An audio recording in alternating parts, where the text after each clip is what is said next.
The Last Clue is a production of Smith Media Team, LLC. Listener discretion is advised, mostly because of me. Where are we heading today?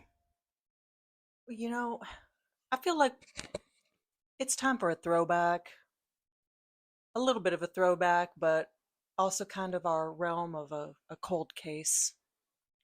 We are approaching the 10-year anniversary of a murder that has not only stumped local law enforcement, but also the Texas Rangers, the FBI.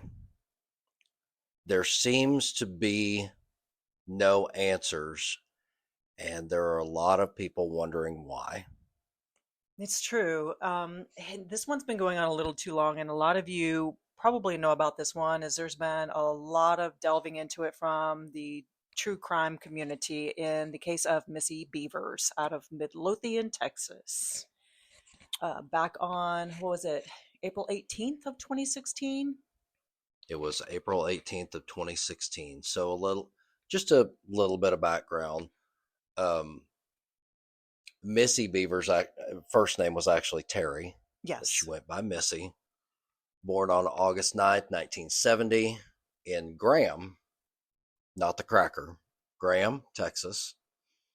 And she got her degree from Tarleton State University and also married Brandon Bevers in 1998.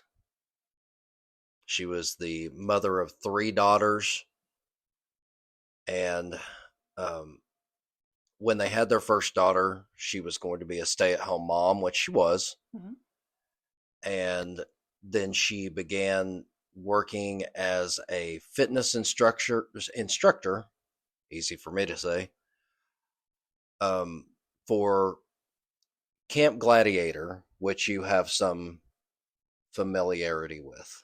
I do. I love Camp Gladiator, and I did Camp Gladiator for several years. Actually, when I lived in Texas, not in Midlothian, but I love Camp Gladiator. We won't get into my whole thing with it, but one of the things that's great about Camp Gladiator is you can probably not back at that time, but it was you cut one of their things is you take it outside. You go work outside with a certified trainer through Camp Gladiator, and it can be done in a parking lot. It can be done in a school. It can be done in a church. It can be done in a park. It can basically be done anywhere. So there's literally no excuses.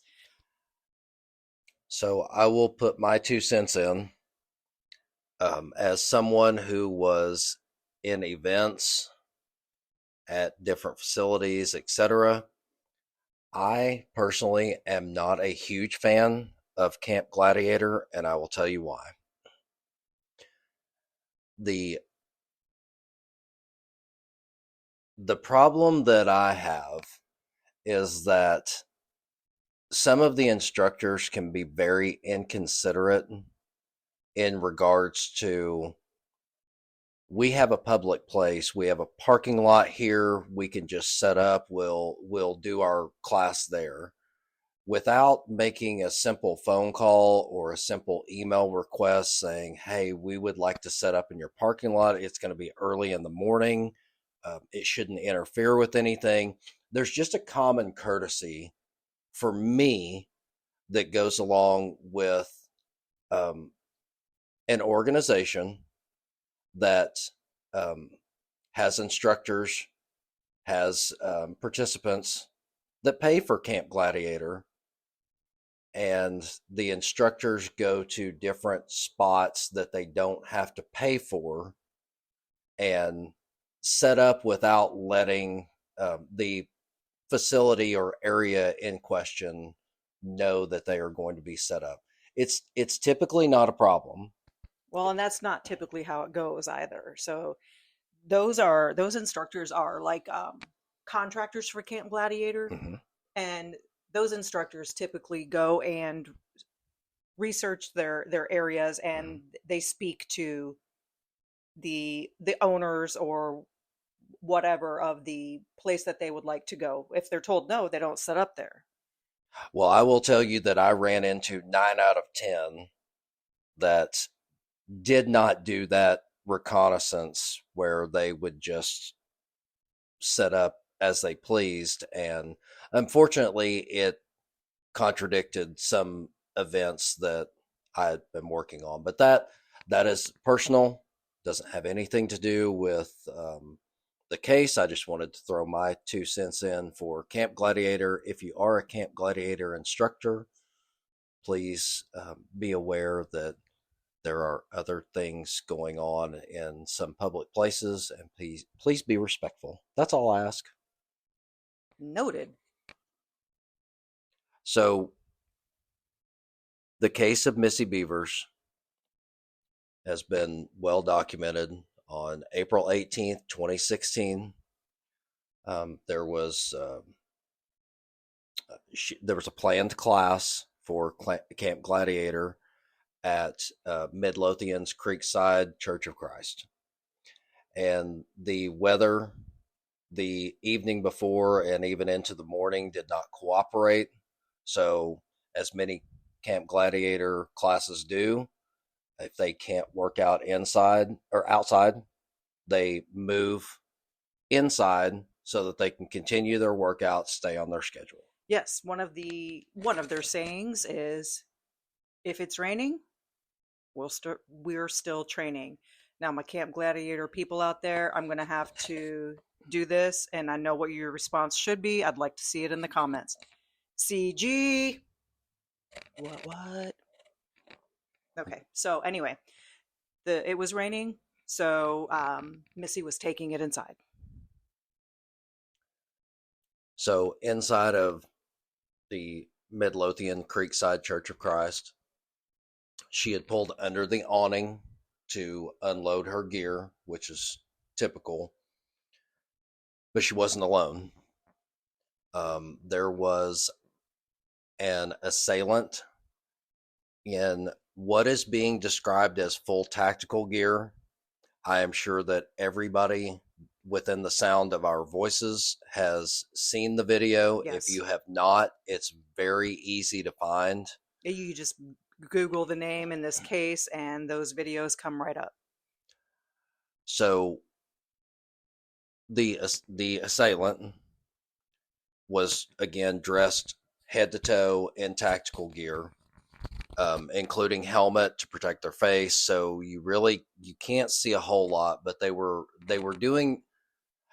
opening doors in the church and causing a little bit of destruction because the assailant also had a hammer in their hand. So they were breaking glass. Prying open doors. Yeah, some of the doors were pried open. On the video, you can see them just freely opening doors, but some did have to be. The hammer had to be used to break glass to get into some doors. Yes, and from what we understand in all the research and reports, this hammer actually belonged to the church. So after breaking and entering into the church, this is where the hammer was begotten. And there's allegedly no video footage of the actual murder. Right. There have been some questions back and forth as to whether there is video footage. Rumors are like assholes. Everybody can spread one. So we don't really know. And Midlothian police is keeping a tight lip on all of this. They've even done 9 years later. Yeah. Well, they've done some press conferences and they've come out. They've said that the family, friends, the inner circle of Missy Bevers has been basically cleared of any wrongdoing. Right, but they're not excluding them. So they're kind of leaving that door open should any new information come up, but they're kind of waiting for, pardon the pun, that smoking gun. And again, this case has been covered ad nauseum, but this was a brutal murder. Yes, she was found with trauma to her head and chest, and the medical examiner concluded that it was consistent with the weapon found in the assailant's hand. So it's consistent with an attack of a hammer, blunt force trauma, and puncture wounds. And and to get a puncture wound out of a hammer, to me on the video, the hammer looks to be it doesn't look like the hammer that you would go buy off of the shelf at Walmart. It looks to have some substance to it. So to for the words puncture wounds to come in, this is a violent Yes. murder. Yes. Now, it appeared to be a claw hammer, so puncture wounds would have to come from the claw end, but I have to agree with you. It doesn't seem to be like your standard weight, if that makes sense. Like it's a heavier duty hammer. That's what it appears to me. And like you said, there was obviously surveillance footage inside the camera, but where the murder took place was out of shot of any of the cameras. So there is no video evidence of that, but obviously a very violent crime. And there is surveillance footage of Missy Bevers in the church. But Midlothian police, for whatever reason, I don't know if it's out of respect for the family. I would think coming up on 10 years, I would think that they would turn over any stone, even releasing that footage where somebody might say, that's not typically what she wears, or whatever she's carrying is not something that I've ever seen her carry before, because we're talking about an instructor from Camp Gladiator who people get to know, because the Camp Gladiator people um, go to their classes somewhat religiously. There are some that don't miss a class, and I get that. Mm-hmm. But it's a community. I just feel like that footage should be released as well, so that if somebody sees something odd, they might be able to point it out to authorities. Right. And I totally understand that, but I also understand the aspect of trying to keep some things under wraps as to not tip off the murderer. But again, we're over 9 years in, and I understand there's no statute of limitations on murder, but we've got to solve a case. We've got to solve a case. So back to the case. One of the theories that has come out was that this was a potential burglary, Mm-hmm. but some have poo-pooed that. That's a legal term. Because Missy Bevers' truck, again under the awning in front of the church, the passenger door was open and the back was open. There was equipment. There was a bag on the floor. There was an iPad and her gun that were untouched, and those seem like valuable items if you were looking to commit a burglary. Right. And from what I understand, she also still had her wedding ring on her finger. So if it were a burglary, you would like to think that those things were taken. However, again, if it were just a burglary and you weren't expecting somebody to come in, it could have been something that went very wrong very quickly and they wanted to get the hell out of there. So I mean, we're trying to give scenarios here. We got a lot to unpack, so we're trying to get through the scenarios quickly. But because we want to be able to get to you guys and have your comments and your thoughts. Well, and there's also theories out there that the husband was involved, and Sure. that's always possible. Sure. There's always possibilities that family was involved. Her husband, her father-in-law. If you have listened to this podcast, if you have listened to anything I've ever said, there are three main motives to murder. And I'm not going to get into them because our listeners know that I have over and over and over again said there are three main motives to murder. And I just think that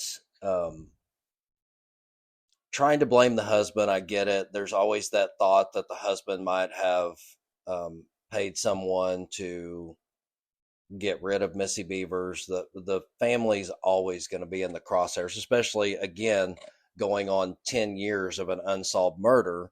And there is an element to that to think about the husband's involvement, because I don't want to speak will of someone who's not here anymore to defend herself, but there are classic cases of Missy Bevers stepping outside of her marriage. Right. One that her husband knew of. Yes. Another through LinkedIn Mm-hmm. that was a romantic engagement. And then there's the obvious, maybe not obvious. So Missy Bevers received an odd message via LinkedIn. And I don't know why. I don't try to understand police work all of the time, but she received an odd message through LinkedIn.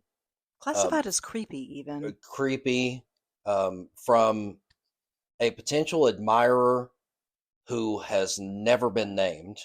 Yeah, we don't know if he was an admirer or it was a creepy guy, allegedly. But I've heard the word creepy used. But yes, this person was never named. Why not name him? I have a problem with that, because if they have reached out, if law enforcement has reached out to the guy and he said, "Man, I saw her picture. I thought she was hot." I mean, they talked to him. He was in Saratoga. There's no way that he could have done this. I get that. But why come out and say Missy Bevers received this creepy, strange LinkedIn message and not release the name of the person? They've released all kinds of they've talked about the family, they've talked about other people involved. I don't understand the logic of not releasing that person's name unless, no, because the IT could have figured out who he was, or at least the IT address it came from. Sure. Well, which also brings me to another theory that a lot of other people have thrown out there, is that there was involvement from law enforcement and they're covering it up.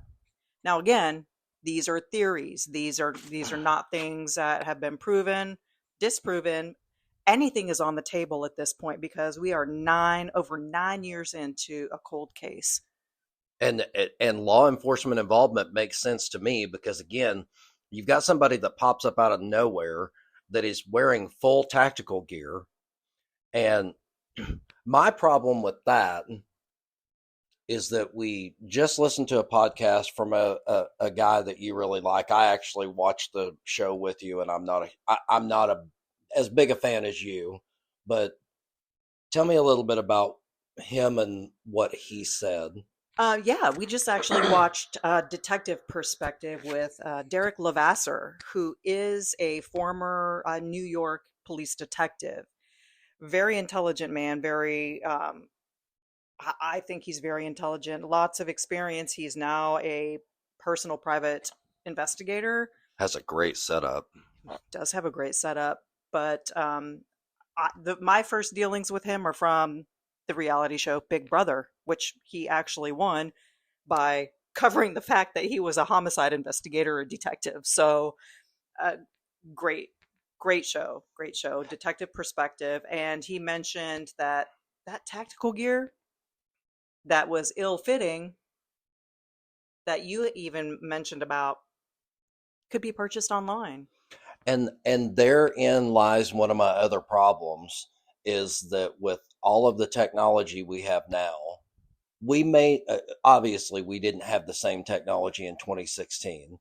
Sure. But this person most likely didn't drive 500 miles to break into a random church just to cause destruction in full tactical gear. And quite honestly, I would feel like with a church that has the camera system they do, I would feel like there's camera systems outside of the church. There were. Well, okay, then where is that footage? Because the only footage that I have seen released is the silver Altima Hmm. that was in the parking lot of another business that they want to talk to, that to my knowledge they still haven't talked to. Now, there's two things I recall. I recall hearing that one, the security footage from outside the church was not working at the time. But then I'm also hearing from people that lived in the area that it was working at the time.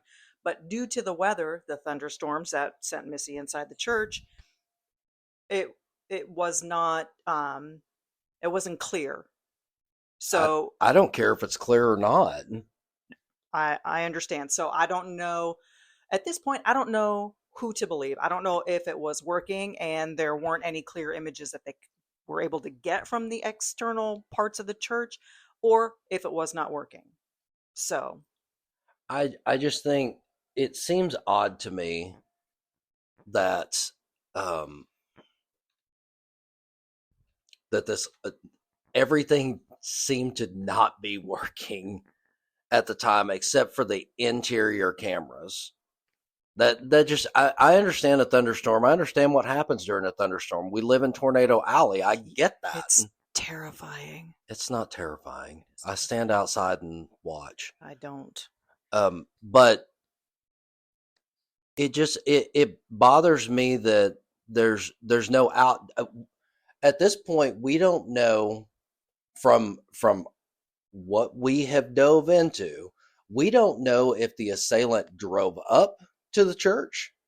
We don't know if they walked from a certain location, which would We don't even know what direction they came from. that seems to have not been released. So that's part of my problem. But anyway, Well, a lot of people are like, it's got to be police. It's got to be police. It's got to be police because of this full tactical gear. But as was pointed out, it was ill-fitting. Yes, it could have been borrowed. And as was also pointed out by Derek and his detective perspective, all of that could have been purchased online. It could have been patches. It could have been just your standard gear. It could have been paintball gear from an airsoft company. And this actually brings me to a point that you kind of mentioned as we were watching it about if this gear were purchased online. Tell me a little bit about that. if the gear was purchased online, then there's an electronic trail. You don't purchase gear, especially like that, and then write a paper check and send it to Iowa to have them send your gear. Let me just There's a disclaimer. there's All gonna these little places, Saratoga, Iowa, 500 miles, all these things that he's saying are just uh, summations. These are not actual places that we have uncovered. no. I want an investigation done on Iowa. Um, no, she's right. I just mentioned these places, Generalizations. not knowing, but there's going to be an electronic record of these items being purchased, and they're going to have to be delivered somewhere. And again, I don't think that the assailant drove 500 miles to break into a random church and then get spooked by someone who was inside the church and decide to kill her. I mean, that it's too random. So if there are electronic purchases, there's electronic receipts, there's credit cards, there's names that have to be. Now, they could have been picked up somewhere. I don't really know, how that works. I've never ordered tactical gear, Nope. but Me neither. there's going to be some kind of electronic record. And And, has that ever been investigated? well, I mean, allegedly, Midlothian police has a detective on this case full time, which I have an issue with, because here we are coming up on the 10-year anniversary, and you're going to tell me that you've got a detective that is assigned to this full time. I just don't buy it. I think he's assigned to the case, and probably any leads that come in, he investigates when he has time, but he's got other police work. There is not an investigator within the Midlothian Police Department that is exclusively assigned to the Missy Bevers case. No, there's no chance. And if I'm wrong, Midlothian Police, please email us, and I will issue an official retraction. Yes, but I agree with you. But it would be nice to know, have they investigated things like this? Have they looked at electronic records to see if this kind of gear was purchased online? They've obviously talked to people in the vicinity to see if anybody had any or was borrowed from anybody. And either if it has, somebody's not saying anything. So this is just another option. Let us know. Tell us. Tell us so we're not all sitting here, so her kids aren't sitting here thinking about it. Let us know what's been ruled out so we know what direction to go in, because at this point nothing has been 100% ruled out. And I know you've got a theory and I haven't heard it, and I'd like to.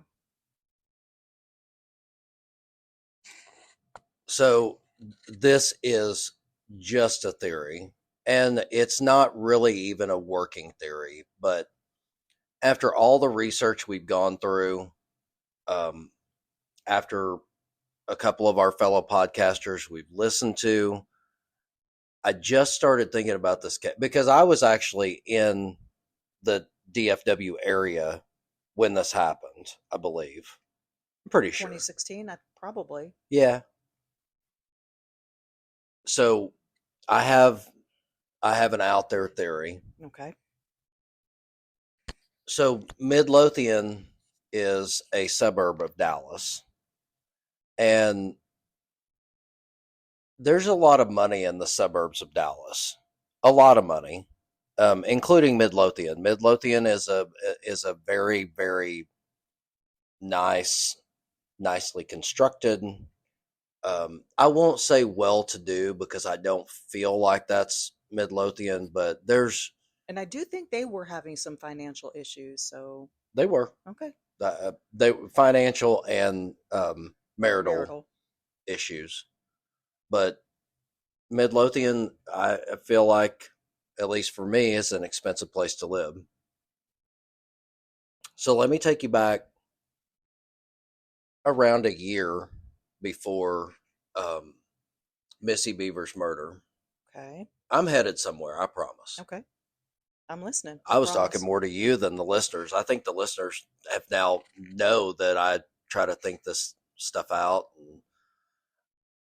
Let's take you back to 2015. Okay. Stay with me. 10 years ago. Okay, I'm back 10 years. A year before Missy. Okay. So, one of the most popular video games in 2015 was a game called Metal Gear Solid. And it's an action game. This was a long running franchise. Metal Gear had been around a long time.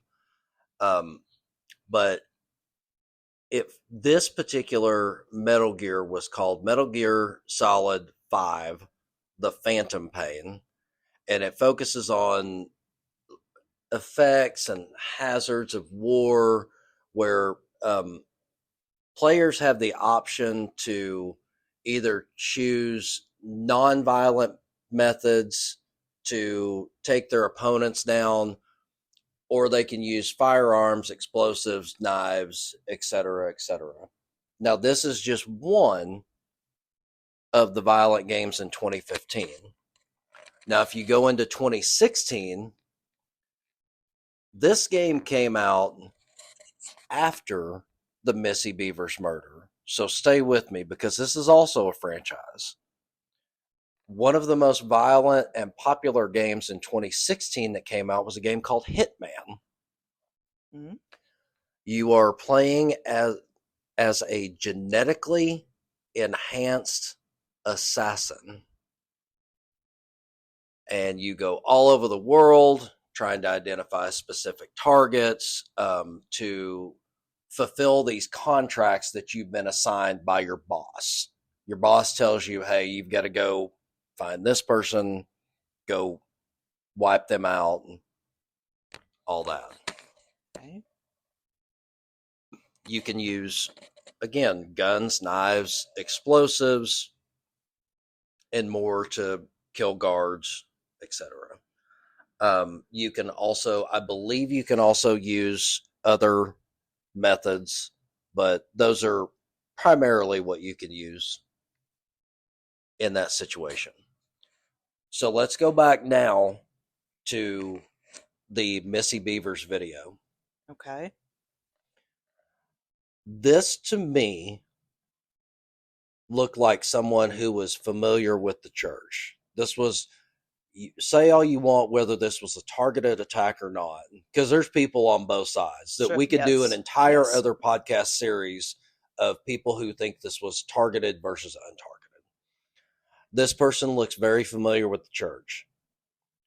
When you watch the video, they seem to be going to specific places in that hallway where they open the door that looks like an underneath door. Right. Just kind of looking there. It's not a regular door. It's more of like a 3-foot door. Would you? Or maybe like the by door, like if it was like an area for children where they could close that bottom half where kids couldn't get out and parents could see in, like that top half maybe open too. I don't know. Well, see, that the problem I have with that is the handle was low. Oh, okay. That makes sense. So now let's go back to when Midlothian first came out. They said that the subject, because of the loose fitting tactical gear, etc., subject is between 5'2" and 5'7", Which led a lot of people to believe it might have been a woman. and also that the subject walked with gait. Yes. Odd gait, kind of limpy with the foot pointed outward. Okay.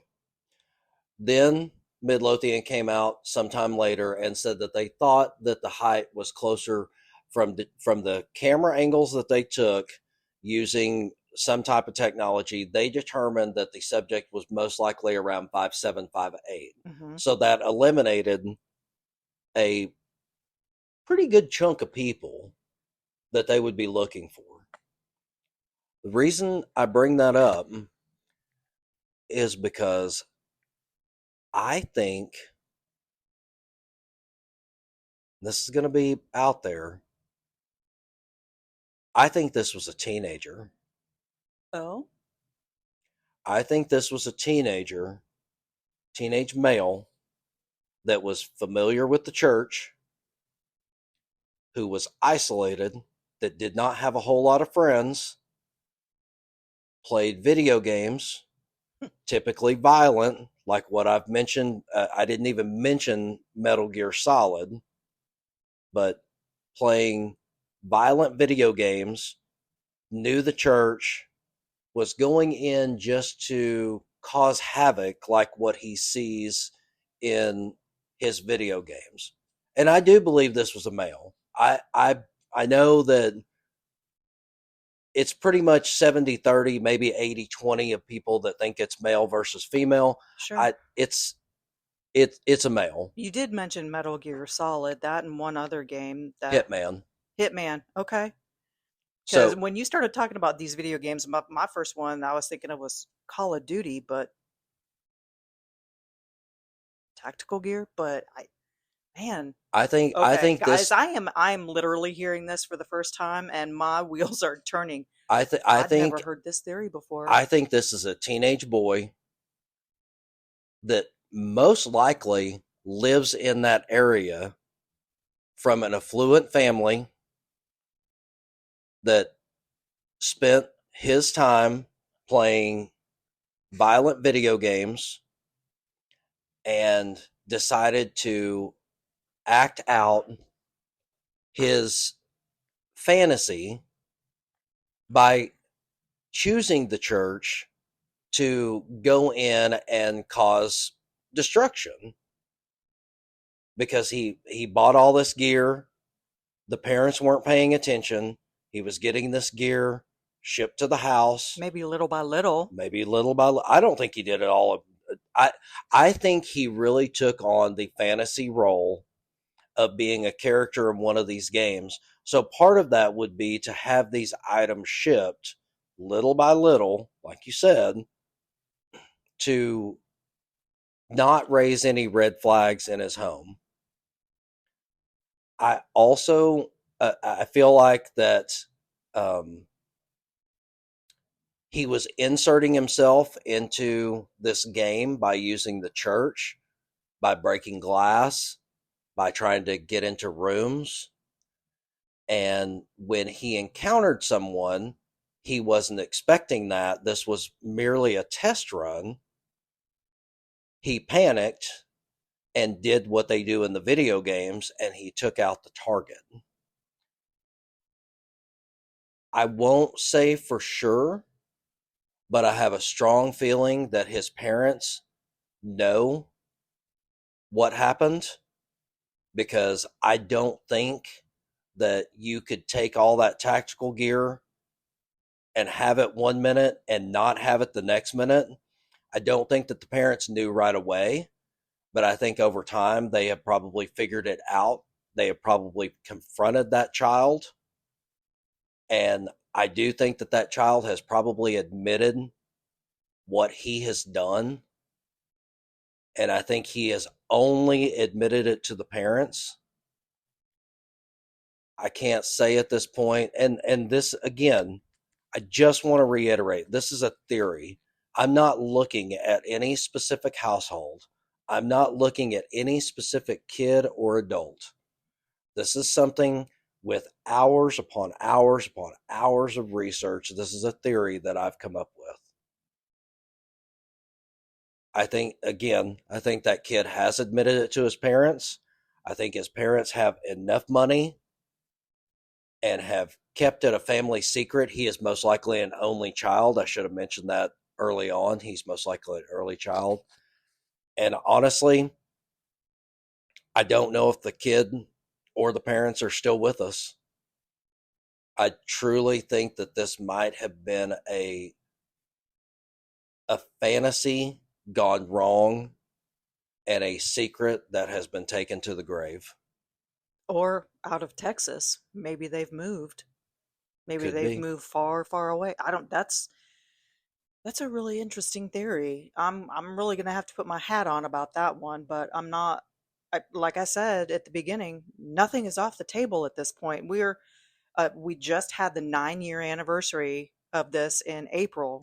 So nothing's off the table. I think it's completely plausible. Huh. I'm not ready to plant my flag in the ground over it, Huh. but from what I've heard, I think that that is a very plausible theory, and possibly the parents might be involved in city, county, or local government, city, county, or state government, because Law with enforcement. with with affluence comes sometimes cover-ups. So now I have to add to that theory. God, we could go on and on about this. So what if mom or dad were involved in law enforcement and they didn't even have to order the tactical gear and they got it from mom or dad? It's completely possible because And it being law enforcement, it's it's it's a brotherhood, and if that's your child, you're covering for them. sure. If it's another law enforcement agent, you're covering for them. But man, now thinking about it being a teenager, that would also make sense why the tactical gear didn't fit. Yep. And Damn. the kid might have been a year or two away from the tactical gear actually fitting, but at the time when this fantasy was played out, it it didn't fit. And unfortunately, there's probably been evidence destroyed, and again, one or more of the players may not be with us anymore. So this might go down as one of the biggest unsolved crimes in the state of Texas, if not across the United States. Because and reason being is because you have video of the killer. Right. You have video of the killer that everyone within the sound of my voice has seen or is going to YouTube right now Yep. I to was go just going to take a say look that if they at. haven't seen it, they're about to. You've seen the killer, but the killer is dressed in full tactical gear. The only thing you have to go on is a walk. And I won't ruin this for anybody, but one of my favorite movies of all Oh, time is the usual suspects. Yeah. And if you have ever seen that movie start to finish, you know where I'm heading Yep. about the walk, Yep. because everything is not what it seems. And sometimes the easy answer is the right answer. The Last Clue is a production of Smith Media Team, LLC. If you have any information about this case, a case that you would like us to cover, or general comments or questions, please email us at info@smithmediateamllc.com.